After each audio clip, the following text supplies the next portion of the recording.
আজ কলকাতায় আমরা নজর রাখছি। কাল অভিষেককে দিল্লিতে তলব করেছে এনফোর্সমেন্ট ডিরেক্টরেট। তিনি যাচ্ছেন, যদিও কাল সিআইডির তলবে সম্ভবত যাচ্ছেন না শুভেন্দু অধিকারী। আর এই নিয়ে ইতিমধ্যেই তৈরি হয়েছে রাজনৈতিক চর্চা। ইডির তলবে রাজনৈতিক প্রতিহিংসার অভিযোগ অভিষেকের। কয়লাকাণ্ডে অভিষেক বন্দ্যোপাধ্যায়কে তলব ইডির। কলকাতার মামলার দিল্লিতে তলব কেন? অভিষেক বন্দ্যোপাধ্যায় তিনি বলছেন, দিল্লি যাওয়ার আগে তোপ অভিষেক বন্দ্যোপাধ্যায়ের। আগামীকাল অভিষেককে দিল্লির অফিসে তলব ইডির। আমি যে কোনো তদন্ত ফেস করতে প্রস্তুত, কিন্তু জনসমক্ষে আনছেন না কেন? এই যে চিঠি দিচ্ছেন, ডাকছেন, কলকাতার কেস আমাকে ডেকে পাঠিয়েছে দিল্লিতে, আমি যাব দিল্লিতে, আমি তো যাচ্ছি। I am ready to face any and every kind of investigation. রাজনৈতিক কোনো প্রতিহিংসা কিন্তু সেটা মানুষ ঠিক করবে। হেরে গেছে রাজনৈতিকভাবে মোকাবিলা না করতে পেরে তৃণমূল কংগ্রেসের সাথে, এখন প্রতিহিংসা পরায়ণ রাজনীতিতে নেমেছে এবং তদন্তকারী সংস্থাগুলোকে পিছনে লাগিয়ে নিজেদের রাজনৈতিক স্বার্থ চরিতার্থ করা ছাড়া এদের কোনো কাজ নেই। কাল সিআইডি দপ্তরে সম্ভবত যাচ্ছেন না শুভেন্দু অধিকারী। শুভেন্দুর বিরুদ্ধে 5 এফআইআর দায়ের। 5 এফআইআরই চ্যালেঞ্জ করেছেন বিরোধী দলনেতা। মামলাগুলি হাইকোর্টে বিচারাধীন। শুভেন্দু অধিকারীর বিরুদ্ধে 5 এফআইআর দায়ের এবং এই 5 এফআইআরই চ্যালেঞ্জ করেছেন বিরোধী দলনেতা। কাল সম্ভবত সিআইডি দপ্তরে যাচ্ছেন না শুভেন্দু অধিকারী।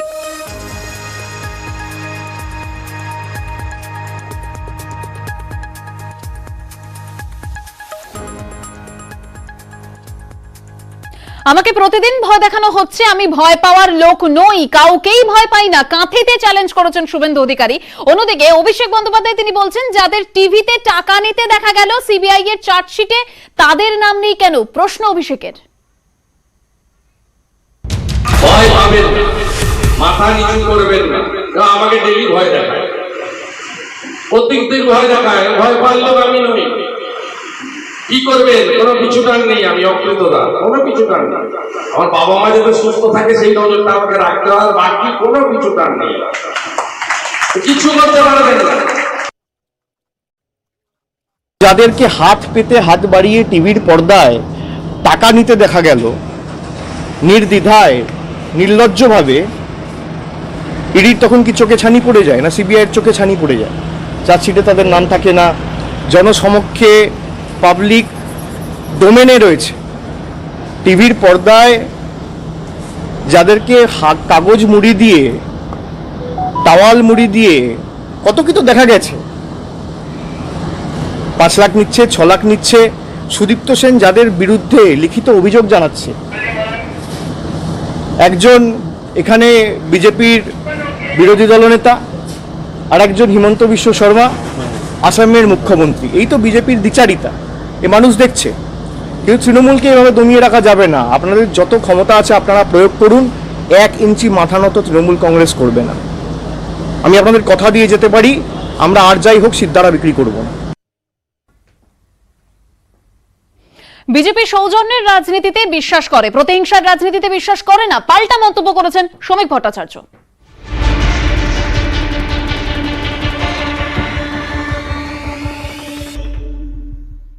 বিজেপি সৌজন্যের রাজনীতিতে বিশ্বাসী। বিজেপি রাজনৈতিক প্রতিহিংসার রাজনীতি করে না, ওটা আমাদের পথ নয়। একটা সর্বভারতীয় দল, শূন্য থেকে শুরু করে কংগ্রেসের গর্ভ থেকে জন্ম না নিয়ে, কোনো দলকে না ভেঙে, মতাদর্শের সঙ্গে সমঝোতা না করে আজকে ভারতবর্ষের 1 নম্বর জায়গায় পৌঁছেছে। তাকে একটা আঞ্চলিক দলের সঙ্গে প্রতিহিংসার রাজনীতি করে টিকে থাকতে হবে না। বেনজির ভাবে একটি আসনে উপনির্বাচন ঘোষণা করেছে কমিশন, জানিয়ে রাজনৈতিক মহলে জোর শোরগোল। কেউ বলছে সমঝোতা, কেউ বলছে অসাংবিধানিক। কি বলছেন সাংবিধানিক বিশেষজ্ঞরা, দেখুন। রাজ্যের 7 আসনে বিধায়ক নেই। এর মধ্যে প্রার্থী মৃত্যুর কারণে ভোট হয়নি মুর্শিদাবাদের জঙ্গিপুর ও শামশেরগঞ্জে। কলকাতার ভবানীপুরের আসন থেকে বিধায়ক নিজেই ইস্তফা দিয়েছেন। শনিবার বিজ্ঞপ্তি জারি করল কমিশন। তারা জানিয়েছে 30শে সেপ্টেম্বর ভবানীপুরে উপনির্বাচন, 30শে সেপ্টেম্বর জঙ্গিপুর শামশেরগঞ্জে ভোট। আর কমিশনের এই বিজ্ঞপ্তিতেই উল্লেখ, পশ্চিমবঙ্গের মুখ্য সচিব বলেন, সংবিধানের 164(4) ধারা অনুযায়ী একজন মন্ত্রী তিনি যদি বিধানসভার সদস্য না হন তাহলে তাকে 6 মাসের মধ্যে ভোটে জিততে হবে, না হলে সাংবিধানিক সংকট তৈরি হবে। অবিলম্বে ভোট না হলে সরকারের সর্বোচ্চ পদ খালি থেকে যাবে। তাই প্রশাসনিক প্রয়োজনীয়তা মেটাতে ভবানীপুর কেন্দ্র, যেখান থেকে মমতা বন্দ্যোপাধ্যায় প্রতিদ্বন্দ্বিতা করবেন, সেখানে উপনির্বাচন করানো হোক। আর এতেই জোর শোরগোল বঙ্গ রাজনীতির অলিন্দে। সূত্রের খবর, ইতিমধ্যেই কমিশনের যুক্তিকে চ্যালেঞ্জ করে আদালতে যাবে কিনা সে বিষয়ে আইনি পরামর্শ নিচ্ছে বিজেপি। বিজেপির প্রশ্ন, কমিশন কিভাবে ভবানীপুরের প্রার্থী হিসেবে মমতার নাম উল্লেখ করতে পারে? তাদের মতে মুখ্য সচিব সরকারের প্রতিনিধি হিসেবে দাবি করতেই পারেন, কিন্তু সাংবিধানিক সংকট হবে কিনা তা খতিয়ে দেখার দায়িত্ব কমিশনের। সব দিক খতিয়ে দেখে দিল্লির সঙ্গে কথা বলে আদালতে যাওয়ার বিষয়ে বঙ্গ বিজেপি চূড়ান্ত সিদ্ধান্ত নেবে বলে খবর। নির্বাচন কমিশন একটা স্বতন্ত্র সংগঠন। আমরা তাদেরকে আগেও বলেছিলাম যে কেন নির্বাচন হচ্ছে না 2 বছর 3 বছর ধরে। তখন তারা লিখে দিয়েছিলেন যে এখন কোভিড পরিস্থিতির জন্য নির্বাচনের অনুকূল পরিবেশ নাই। রাজ্য নির্বাচন কমিশন বলছে অনুকূল পরিবেশ নাই, কিন্তু কেন্দ্রের নির্বাচন কমিশন বলছে নির্বাচনটা হওয়া দরকার, কারণ মমতা ব্যানার্জিকে মুখ্যমন্ত্রী করতে হবে। এখন মনে হচ্ছে কেন্দ্রের নির্বাচন কমিশনের দায়িত্ব হয়ে গেছে মমতা ব্যানার্জিকে জিতিয়ে মুখ্যমন্ত্রী করে দেওয়া।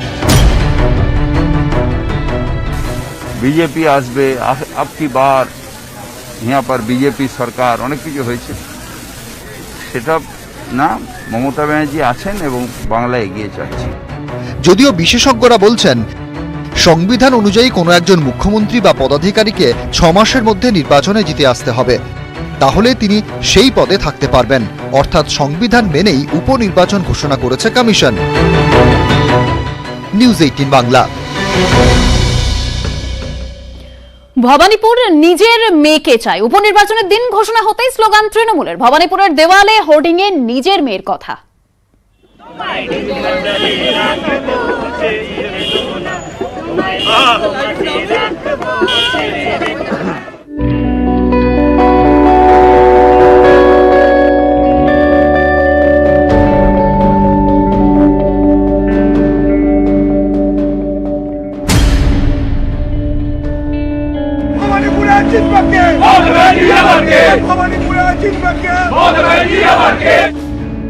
উপনির্বাচনের দিন ঘোষণা হতেই রীতিমতো উৎসবের মেজাজ ঘাসফুল শিবিরে। আর হবেই বা না কেন, প্রার্থী খোদ মমতা বন্দ্যোপাধ্যায়। শনিবার থেকেই দেওয়া ফ্লেক্সে একটাই স্লোগান তৃণমূলের।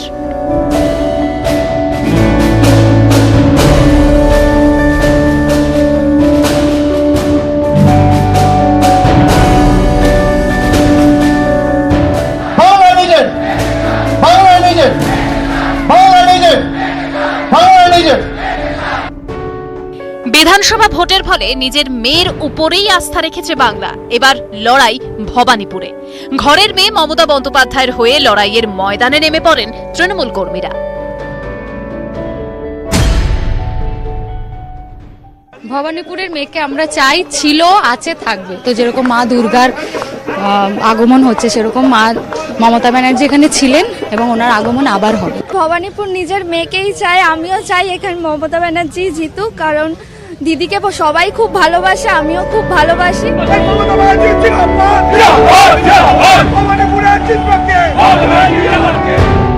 ঢেউয়ের প্লাবনের মতো শুধু আওয়াজ উঠছে বিপ্লব স্পন্দিত বুকে, মনে হয় আমি মমতা।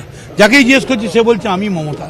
তোমায় হৃদ মাঝারে রাখিব, ছেড়ে দেব না।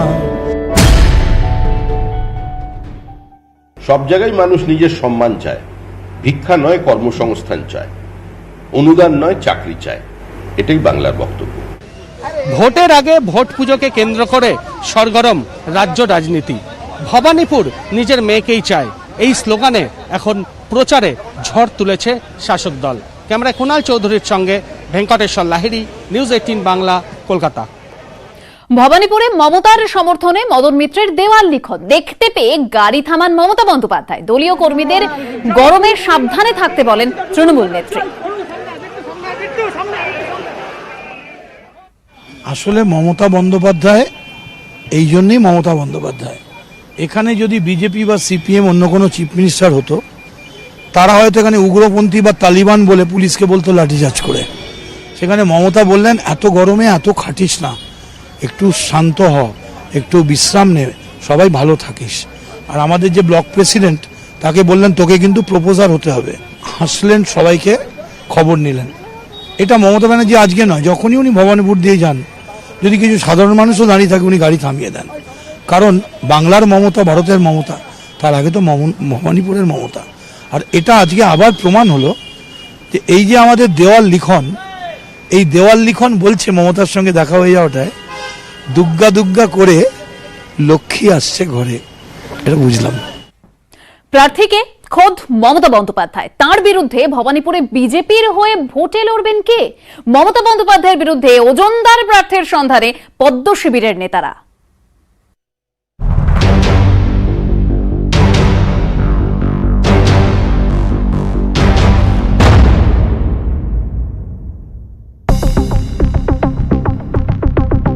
বিধানসভা ভোটে হারের ধাক্কা না সামলাতেই ফের ভোটের মুখে বিজেপি, প্রতিপক্ষ খোদ রাজ্যের মুখ্যমন্ত্রী। কিন্তু এই লড়াইতে বিজেপির মুখ হবেন কে? সূত্রের খবর, একাধিক নাম নিয়ে আলোচনা চলছে বিজেপির অন্দরে। তথাগত রায়, অনির্বাণ গঙ্গোপাধ্যায়, ভারতী ঘোষের নাম নিয়ে চর্চা। তথাগত রায় গেরুয়া শিবিরের পরিচিত নাম, রাজ্যপালের দায়িত্ব সামলেছেন। কিন্তু বিধানসভা ভোটের পর তথাগতর মন্তব্যে অস্বস্তিতে পড়েছে বিজেপি। শ্যামাপ্রসাদ মুখোপাধ্যায় রিসার্চ ফাউন্ডেশনের ডিরেক্টর অনির্বাণ গঙ্গোপাধ্যায় বোলপুরে বিজেপির হয়ে সদ্য ভোটে হেরেছেন। ভারতী ঘোষ লোকসভা বিধানসভা 2 ভোটেই হেরেছেন। সাংসদ লকেট চট্টোপাধ্যায়ের নামও উঠেছে বিজেপির কোনো কোনো মহলে। বিধানসভা ভোটে ভবানীপুরের বিজেপির প্রার্থী ছিলেন অভিনেতা রুদ্রনীল ঘোষ। শোনা যাচ্ছে অভিনেতার সঙ্গে কেন্দ্রীয় নেতা শিবপ্রকাশের আলোচনা হয়েছে। বিজেপি রাজ্য সভাপতির সঙ্গেও কথা হয়েছে রুদ্রনীলের। কিন্তু শেষ পর্যন্ত ভবানীপুরে লড়বেন কে? বিধানসভার ফলে ভবানীপুরে জোর ধাক্কা বিজেপির। তারপর ভবানীপুরের লড়াইতে কে রাজি হবেন? বিধানসভার মতো হাই ভোল্টেজ প্রচারেরও আশা নেই, যদিও সর্বশক্তিতে ঝাঁপানোর কথা বলছেন বঙ্গ বিজেপির নেতারা। মমতা বন্দ্যোপাধ্যায়ের বিরুদ্ধে ওজনদার প্রার্থী চাইছেন তারা।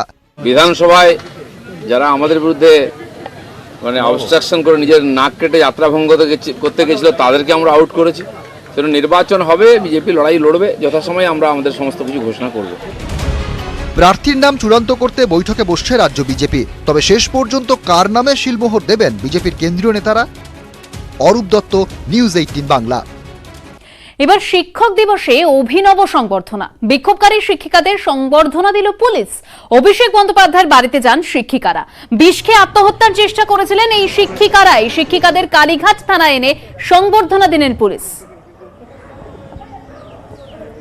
আমরা গেছিলাম আমাদের মাননীয় সাংসদ অভিষেক ব্যানার্জির সঙ্গে দেখা করতে, যে আমাদের সমস্যা জানাতে, এবং পুলিশ আমাদের ওখান থেকে এখানে নিয়ে এলেন এবং ওনারা বললেন যে আমরাই আমাদের এখান থেকে তাকে ডেপুটেশনটা জমা দেবো। উনি নেই, উনি বেরিয়ে গেছেন। আমাদের আজকে শিক্ষক দিবস, আমাদের শিক্ষকদের যথেষ্ট সম্মান দিয়ে আমাদেরকে, তার সঙ্গে আমাদের ওসি কি শান্তনু সিনহা মহাশয়ের সঙ্গে আমাদের সৌজন্য সাক্ষাৎকার হলো এবং উনি আমাদের দায়িত্ব নিয়ে বললেন আপনি ডেপুটেশনটা দেন। আজকে আমি, যেহেতু উনি বেরিয়ে গেছেন, আমি আপনাদের ডেপুটেশনটা আপনার মাধ্যমে জানাবো। আচ্ছা, আমরা জুতোর বাক্স, দুধের প্যাকেটের বাক্স বা জামা কাপড়ের মধ্যে যেগুলোতে বোর্ড থাকে সেগুলো কি করি? ফেলে দিই, তাই তো? সেগুলোই কাজে লাগিয়ে এবার তাক লাগাচ্ছেন সোদপুরের সায়ন। কিভাবে দেখুন।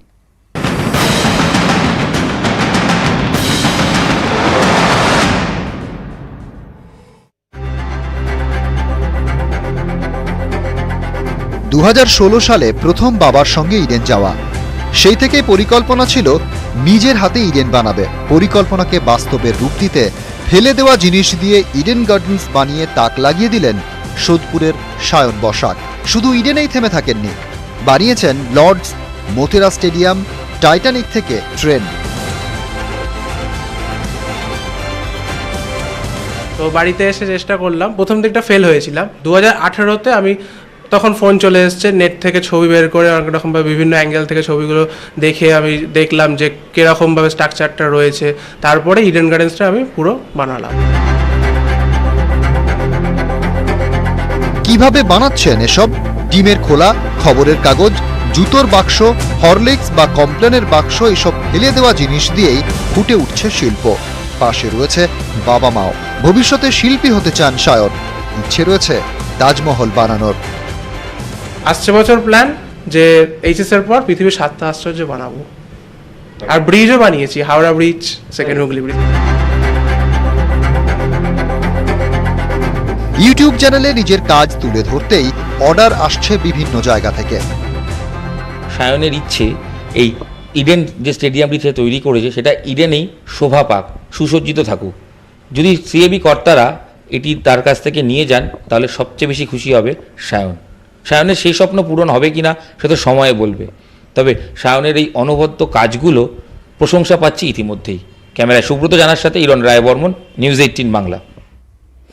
কলকাতায় 130তম ডুরান্ড কাপ সল্টলেক স্টেডিয়ামে টুর্নামেন্টের উদ্বোধন করেন মুখ্যমন্ত্রী মমতা বন্দ্যোপাধ্যায়। করোনার কারণে গত বছর ডুরান্ড কাপ হয়নি। এবছর শতাব্দী প্রাচীন টুর্নামেন্টে খেলছে 16টি দল। Durand Cup has been set in motion in the year 2021. এবার নজর রাখবো কলকাতার কিছু টুকরো খবরে। সিমবক্স কাণ্ডে গ্রেপ্তার আরো 2 পেট্রাপোল থেকে ধৃত একজন বাংলাদেশের নাগরিক। সোনারপুর থেকে উদ্ধার 7টি সিমবক্স রাউটার, প্রি অ্যাক্টিভেটেড সিম, এখনো পর্যন্ত জালে 5। কাঁকড়গাছি অশান্তি তদন্তে নয়া মোড়। বিজেপি কর্মী অভিজিৎ সরকারের মৃত্যুতে সিবিআই তদন্ত। সাদা কাগজে অভিজিতের মায়ের সই কিভাবে, রেকর্ড অভিজিতের মায়ের বয়ান। বিধায়কের উপস্থিতিতে এসএফআই ডিওয়াইএফআই এর মিছিলে হামলার অভিযোগ। সোনারপুর থানার রাজপুরের ঘটনা। স্কুল কলেজ খোলার দাবি ও বিশ্বভারতীর ঘটনার প্রতিবাদে মিছিল করছিল এসএফআই ডিওয়াইএফআই। অভিযোগ, সোনারপুর দক্ষিণে তৃণমূল কংগ্রেস বিধায়ক লাভলি বৈত্রের উপস্থিতিতে এই হামলা চলে। নিম্নচাপের জের আগামীকাল ও পরশু উপকূলের 3 জেলায় ভারী বৃষ্টির পূর্বাভাস। কলকাতাতেও বাড়বে বৃষ্টির পরিমাণ। মঙ্গলবার থেকে উত্তরবঙ্গে বাড়বে দাপট।